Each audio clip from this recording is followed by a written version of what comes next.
د خیبر پښتونخوا حکومت چې کم د 10,000 روپیو اعلان کړو هغه 10,000 روپۍ خو تر اوسه پورې شروع نه شوې دغه شان د وزیر اعظم د طرفه چې کم د 15,000 روپیو اعلان شو د هغې میسیجونه ځینې کسان ته راغلي هغو تر اوسه پورې خپلې روپۍ نه دي راغستې لکه کم چې د رمضان ریلیف پیکج دا روپۍ دي نو دا روپۍ چې دي دا تر اوسه پورې موږ ته میلاو نه شوې ځینې کسان ته میسیجونه راغلي هغو خپلې روپۍ نه دي راغستې ځینې کسانو چې د ګنډاپور د روپو لپاره هم شراکت کارت ورسره جمع کړي دي خو هغوی موږ ته دغه روپۍ چې دي دا تر اوسه پورې میلاو نه شوې نو په دې ویډیو کې مکمل معلومات در کوم د هغې لپاره چې د ویډیو په پوره ګورئ یو لایک شیر کمنټ چې د ویډیو لپاره لازم ورکوئ بل دا ویډیو معلوماتي او د غریبانو دپاره نو تاسو دا ویډیو رالی دا مخکې شیر کوئ چې نورو کسان ته هم ورسي نو اکثر ځینې کسان زموږ په ویډیو باندې لاندې کمنټس کوي وایي د ګنډاپور هغه 10,000 روپۍ چې دي دا خو تر اوسه پورې موږ ته میلاو نه شوي نه بل کس ته چې دی هغه ته میلاو شي دغه شانتې د وزیر اعظم د طرفه چې کوم د 15,000 روپیو اعلان شوی دی نو هغه ځینې کسان ته میلاو شوی خو ځینې داسې کسان دي چې هغو ته میسیج راغلی او هغو تر اوسه پورې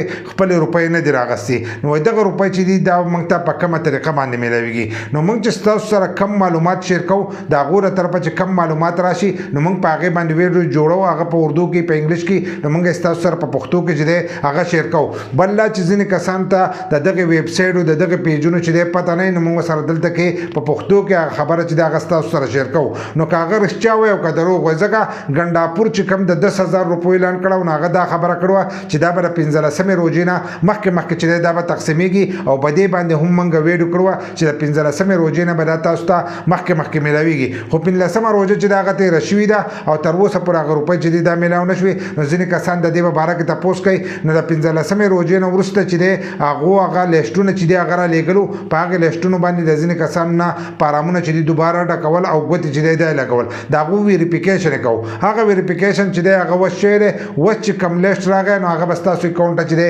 ډایرکټ په روپۍ راځي لکه کوم لیسټ چې د هغې نه جاري شو چې پته ورته ولګېده چې دا کسان صحیح دي نو د هغې نه وروسته به ستاسو اکاونټ ته چې دی دغه روپۍ به درځي نو بس دغه اخرنی ویریفیکیشن اوس به ستاسو په ایزي پیسه اکاونټ کې چې دی دغه 10,000 روپۍ چې دي دا به جمع کېږي خو چې کله د هغو د طرفه جاري شوې نور خو هغه ویلي چې د 15مې روژې نه چې دی دا مخکې شروع کېږي خو دغه شانتې د وزیر اعظم د طرفه چې کم د 15,000 روپیو اعلان شو نو هغه 15,000 روپۍ چې دی خو ځینې کسانو راغستې د کمو کسانو سکور چې دی د 32 نه په کم نو هغو ته میسیجونه راغلي او هغو خپلې روپۍ راغستې خو ځینې پکې داسې دي چې هغو ته میسیجونه راغلي دي او هغو تر اوسه پورې خپلې روپۍ نه دي راغستې نو هغو ته زه دا یم چې تاسو لاړ شئ او خپلې روپۍ چې دی هغه راواخلئ که تاسو خپلې روپۍ راوانه غستلې نو دا روپۍ چې دي دا بیا تاسو ته نه میلاویږي ځکه چې دا به تاسو ته د یو کم 30مې روژې پورې چې دی دا روپۍ به تاسو ته میلاویږي د یو کم 30مې روژې نه اخوا چې دی دا روپۍ به واپسي ځي له حکومت خزانې ته چې دی دغه روپۍ به ټولې ځي که 10,000 روپۍ دي او که 15,000 روپۍ دي نو خپلې روپۍ چې دی دا په ټایم سره چې دی دا راوکاږئ